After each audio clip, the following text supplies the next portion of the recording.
Okay, ఇప్పుడు దాకా we came till okay, what is inflation, what is interest rates and expansion కోసం కొంచెం we spoke about in detail. Now this video is going to be the anchor video in the sense ఇప్పుడు వరకు చేసిన concepts అన్ని how is our how are we going to paint or make those concepts settle in our mind. Basically అంటే paint చేశాను, kind of painting where this concept should sit in your brain, and now let's repaint it with again recalling it. First ఏంటి మాట్లాడుకున్నాం మనం? Money ఎప్పుడైతే ఎకానమీలో circulate అయ్యి bank దగ్గరికి వెళ్ళగలుగుతుంది. So money ఎప్పుడైతే వెళ్తుందో ఫాస్ట్గా it is the journey of money which is called as velocity of money. Okay, దాని తర్వాత what is production cost of 500 rupee note, దాని గురించి మాట్లాడుకున్నాం, అండ్ వెలాసిటీ గురించి మాట్లాడుకున్నాం. And now we are recalling every concept for further videos, where further videos are going to be very much important. We are going to peep into the present market. We are trying to peep how are we going to peep into the markets, further markets, present markets. This Iran war and చనిపోయాడు supreme of Iran. So ఏంటంటే before going into that, let's కొంచెం okay, what are we getting and the velocity of money మొత్తం మాట్లాడుకున్నాం clear కట్గా. It will be the anchor video for the coming videos. We have to be thorough. Okay, what went historically, what point are we, and how are we going to come into this particular point, what are we bringing to this point. ఈ పాయింట్కి what are we bringing from historical data ఇదివరకు చూసిన వాటిలో. Okay, the thing is RBI నుండి బ్యాంకులకు వస్తున్నాయి with some repo rate, బ్యాంకుల దగ్గరికి వచ్చే and it's going into the బిజినెసెస్లోకి వెళ్తున్నాయి. And in that particular businesses where the loan is taken or where the money have traveled, this all is known as flow of money, velocity of money. So particular businesses loki money eppudaithe veltundo, it is going into that particular business operations. alane salaries atu itu velli malli bayitike vastayi a money into the economy. Now the main thing is money వస్తుంది కదా బయటికి. What is that all those money which came outside? Basically the fiat money, the physical money, the fiat money which is around the world is 97% of debt. అంటే భూమి మీద present ఏదైతే money run అయిందో ఇప్పుడు వరకు it is completely 97% of debt. అంటే అప్పుగా తీసుకున్న డబ్బులే 97% భూమి మీద 97% ఆఫ్ మనీ ఈజ్ అప్పు. First thing. And the real money is 3%. అది ఎక్కడ ఉంటుంది? ఆ 3% మనీ 1%లోకి వెళ్ళిపోద్ది. సో ఆ 1%లోకి వెళ్ళేది 1% people who are that 1% people వాళ్ళ దగ్గరికి వెళ్తుంది. That is real money and they manipulate according to their comfortables. So we have to be cautious. What are the steps we are going to make further? What are the decisions we are going to make presently?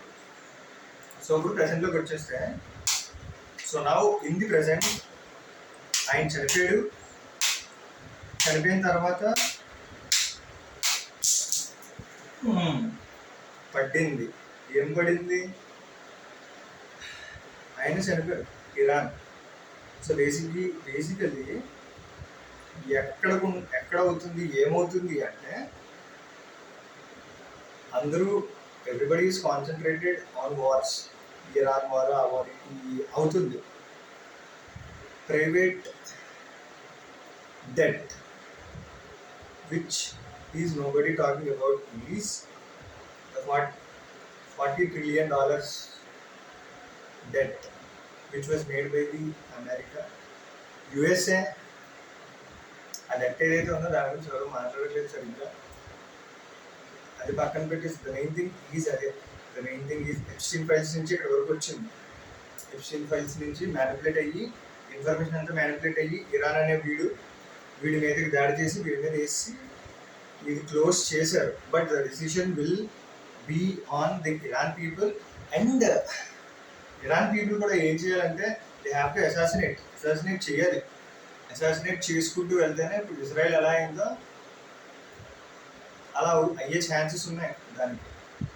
And ఇరాన్కి మేజర్గా బంగారం గురించి, silver గురించి, markets గురించి కాకుండా the main thing presently we have to focus on is crude oil. So crude oil కరెక్ట్గా వస్తుంది అంటే without any fluctuations in the supply chain, it is going to be a proper economic stand. Proper economic stand ఇవ్వగలదు. And we also can proceed further. Clarity వస్తుంది because of this manipulation of information regarding Epstein files నుంచి ఈ supreme చనిపోయాడు కదా ఆయన వరకు. And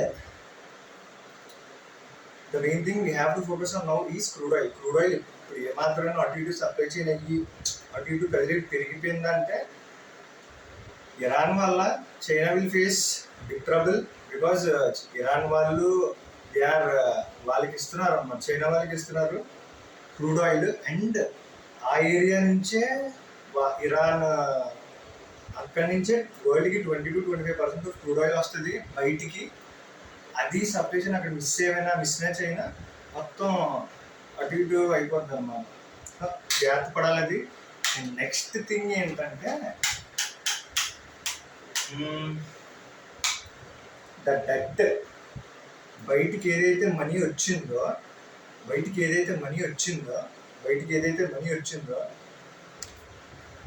అప్పే కదా. బ్యాంకుల నుంచి లోన్లు తీసుకున్నామంటే అప్పే కదా. సో ఈ అప్పు is going to cost so much. అంతే. అది మనం ఏం చేయడం, వాళ్ళు ఏం చేయలేదు. You can't do anything on that, and they also can't do anything on that because of అది ఒక బెలూన్ ఊతూ వెళ్ళేసరికి it have to bail, bail out అవ్వాలి. అది we will see it. And దానికోసం అని చెప్పి టారిఫ్లు అది ఇది అని చెప్పి ఇట్ ఈస్ గోయింగ్ ఆన్. కానీ అండ్ ఇంకోటి ఏంటంటే వార్స్ అయ్యే టైంలో ఏమవుతుందంటే వార్స్ అయ్యే ప్యాటర్న్స్ కూడా లాస్ట్ 1-2 months నుంచి ప్రతిదీ వీకెండే అవుతుంది. ప్రతిదీ వీకెండ్ చూసుకొని అవుతుంది. Because these decisions should not effect the market అని చెప్పి సాటర్డే లేదా ఫ్రైడే నైట్ అయిపోయి స్టార్ట్ అయ్యి సాటర్డే అండ్ నైట్ వరకు సండే నైట్ వరకు దాన్ని అలాగా తీసుకొని వచ్చి కామ్ డౌన్ చేస్తున్నారు. సో మండే మార్కెట్స్ రియాక్ట్ అవ్వకుండా ఉండడానికి అండ్ వాలటిలిటీ ఒకటి మాట్లాడాలి. గోల్డ్ గురించి పాయింట్ తర్వాత లాస్ట్లో మాట్లాడాలి. అండ్ ఏంటవుతుందంటే ఈ ప్యాటర్న్ ఫాలో అవుతున్నారు. ఇప్పుడు సాటర్డే వేసారు, సండే కామ్ అయింది.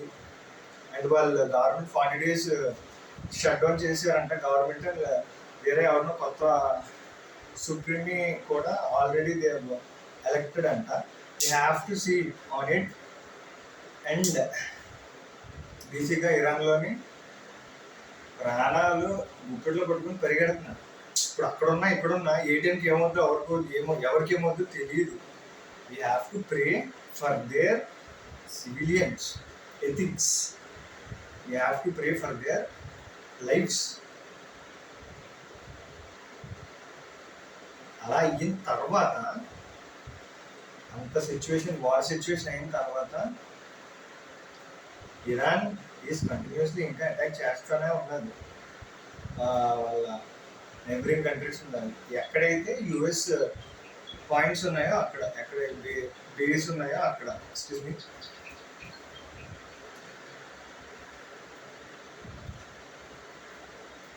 యుఎస్ బేస్ పాయింట్స్ ఎక్కడ ఉన్నాయో అక్కడ.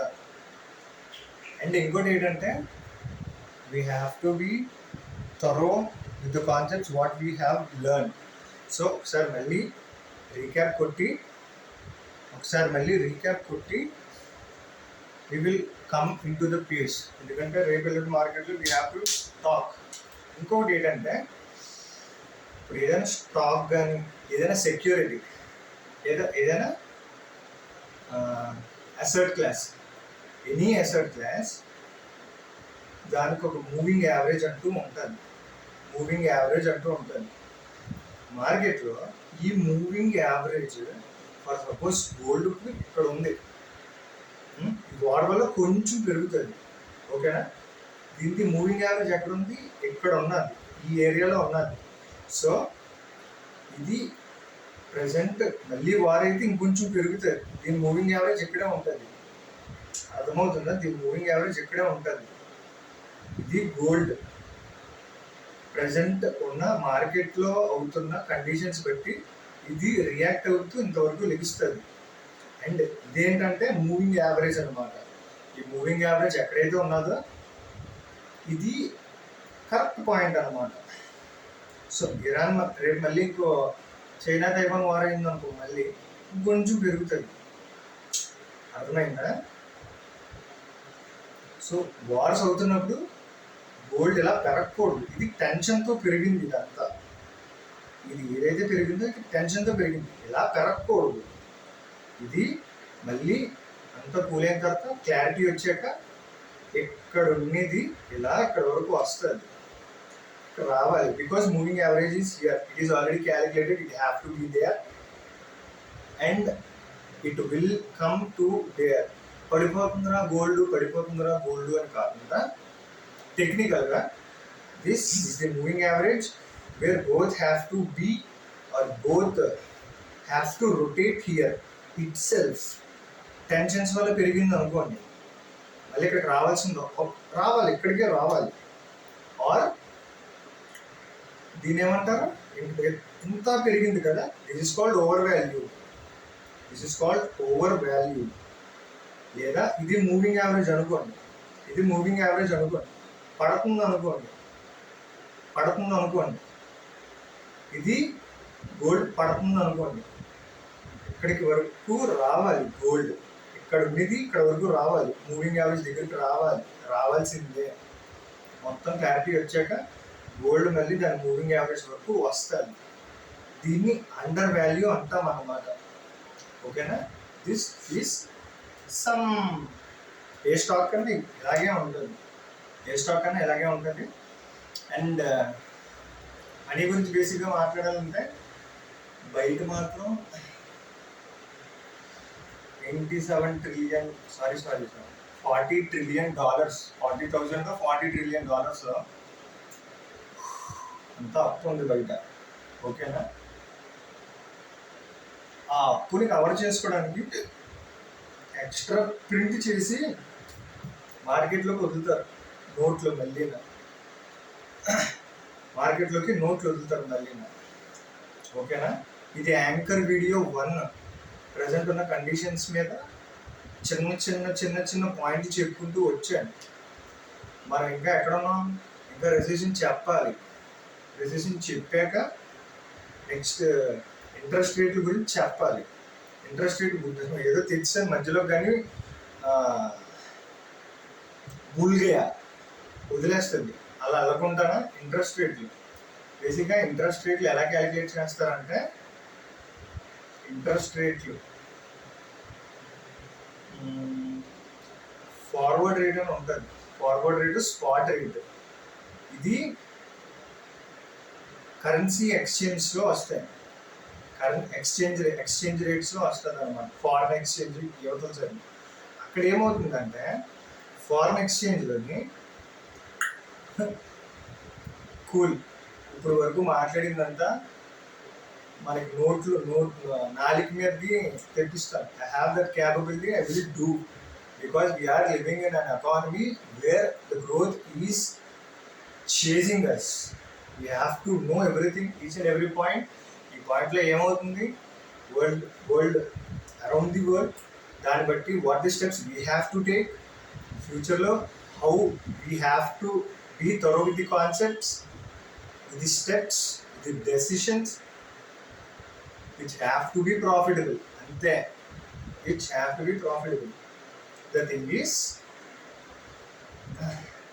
ఇంట్రెస్ట్ రేట్లు అన్నాను కదా, ఇంట్రెస్ట్ రేట్లు సడన్గా తెచ్చాను, అవుట్ ఆఫ్ ది సిలబస్ వచ్చింది. ఇంట్రెస్ట్ రేట్లు ఎలా చేస్తామంటే ఫార్వర్డ్ రేటు, స్పాట్ రేట్ ఉంటుంది అన్నమాట. అది ఏంటవుతుందంటే when we're comparing base rate, base country. అంటే ఫర్ సపోజ్ బేస్ కంట్రీ ఏముంటుంది, యుఎస్ ఉంటుంది.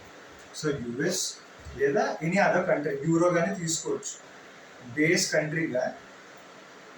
ఆ బేస్ కంట్రీ ఏదైతే ఉన్నదో ఆ బేస్ కంట్రీ యొక్క ఇంట్రెస్ట్ రేటు డినామినేటర్లో వేసి న్యూమరేటర్లోనే మన కంట్రీ ఇంట్రెస్ట్ రేట్ వేసేటప్పుడు, అండ్ ఇంట్రెస్ట్ రేట్ తక్కువ ఉంది అనుకో, మన ఇంట్రెస్ట్ రేట్లు తక్కువ ఉన్నాయి అనుకో, వెన్ కంపేర్డ్ మన ఇంట్రెస్ట్ రేట్లో న్యూమరేటర్లో తక్కువ ఉందనుకో, then we can conclude that interest రేట్లు పెరుగుతాయి అని. సో చాలా అంటే ఒక సప్లై డిమాండ్ చుట్టూ ఈ పదాలన్నీ తిరుగుతాయి. సప్లై డిమాండ్ చుట్టూ ఈ పదాలన్నీ తిరుగుతాయి. ఏవైతే తిరుగుతున్న పదాలు ఉన్నాయో, ఇన్ఫ్లేషన్ కానీ, ప్రైజులు కానీ, కాస్ట్ కానీ, ఇంట్రెస్ట్ రేట్లు కానీ, ఇవి ఏవైతే ఉన్నాయో కొన్ని పదాలు, వీటిని మనం ఐడెంటిఫై చేయాలి. చెయ్యకపోతే అవ్వదు. Okay, calm down. చాలా వెళ్ళిపోయింది ముందుకి. రెపో రేట్ ఏదైతే ఉందో ఇంకోసారి క్లియర్గా వేసేస్తుంది. ఇది విను.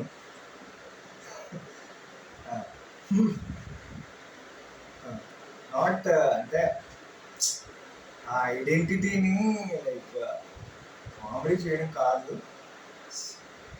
ఆ కామెడీ ఏంటంటే అంటే రెపో రేట్, గవర్నమెంట్ నుంచి బ్యాంక్స్ వరకు మనీ వస్తుంది. Repo rate, through repo rate అక్కడి నుంచి ఇట్ ఈస్ షఫలింగ్, వెళ్తుంది. ఓకేనా, మనీ వెళ్తుంది. మనీ ఆల్రెడీ వెళ్ళింది. ఇప్పుడు చాలా అమౌంట్ వెళ్ళిందంతా ఏంటి, అప్పే కదా, అప్పు తీసుకుంటున్నట్టే కదా. వెళ్ళింది అంతా వెలాసిటీ ఆఫ్ మనీ. సో ఎప్పుడైతే వెళ్ళిందో, మనీ ఎక్కువ ట్రావెల్ చేసుకుంటూ వెళ్తుందో ఇంట్రెస్ట్ రేట్లు పెరుగుతూ ఉంటుంది. ఎక్స్పాన్షన్లో ఇంట్రెస్ట్ రేట్లు పెరుగుతూ ఉంటుంది. ఇంట్రెస్ట్ రేట్లు ఎప్పుడైతే హై వెళ్తాయో అప్పుడు ఇంట్రెస్ట్ రేట్లు కట్ చేయాలి. రేట్స్ కట్ చేయాలన్నమాట. వీళ్ళు రేట్స్ ఎప్పుడైతే కట్ చేస్తారో దానికి ముందు ఏదైతే మనీ సర్క్యులేట్ అవుతుందో అందులో కొంచెం పర్సంటేజ్ బ్యాక్ ఎక్కడి వరకు వచ్చేయాలి, బ్యాంకుల్లోకి వచ్చేది. ఎలా వస్తుంది, త్రూ ఫిక్స్డ్ డిపాజిట్స్ బ్యాంకుల్లోకి వచ్చేస్తుంది. అండ్ ఈ మధ్య ఎక్కువ స్కీమ్స్ ఇవన్నీ వస్తున్నాయి కూడా, డైలీ ఎస్ఐపి అని చెప్పి, అవన్నీ డైలీ ఎస్ఐపి అని చెప్పి so much we're seeing. Because అదంతా ఎందుకు, ఎక్కువ మనీ ట్రావెల్ అవుతుంది కాబట్టి బయట, it have to be compensate in the banks, వెనక్కి రావాలి. అర్థమైందా? They are trying to control a lot, they are trying to control and bring back the money. Even in the phone పేస్లో కూడా they are trying to bringing back that number. PhonePe transaction is nothing but number presently, అంతే అది. So ఆ నెంబర్ని back తేడానికి they are trying so many alternative ways. ఓకేనా, money వెళ్తుంది బయటికి, మనీ మళ్ళీ లోపలికి రావడానికి ఇంట్రెస్ట్ రేట్స్ ఎప్పుడైతే పెరుగుతూ ఉంటాయో అక్కడ ఘోరంగా కొట్టుకుంటాయో అక్కడ ఫిక్స్డ్ డిపాజిట్స్ అని చెప్పి ఎఫ్డీస్ అని చెప్పి లోపలికి వచ్చేస్తాయి. అండ్ అలానే వేరే వేరే ఇన్స్ట్రుమెంట్స్, ఫైనాన్షియల్ ఇన్స్ట్రుమెంట్స్ వాడుకుంటూ money will come back in to the banks. Money velocity cover చేసాము. అండ్ బయట ఏదైతే ఉందో, బయట ఉన్న మనీ అంతా అప్పు, డెట్, డిఈబిటి డెట్, డిఈబిటి డెట్. అది కదా 196 కొట్టారు వెస్ట్ ఇండీస్. మొత్తం చూడాలి. Next, thank you.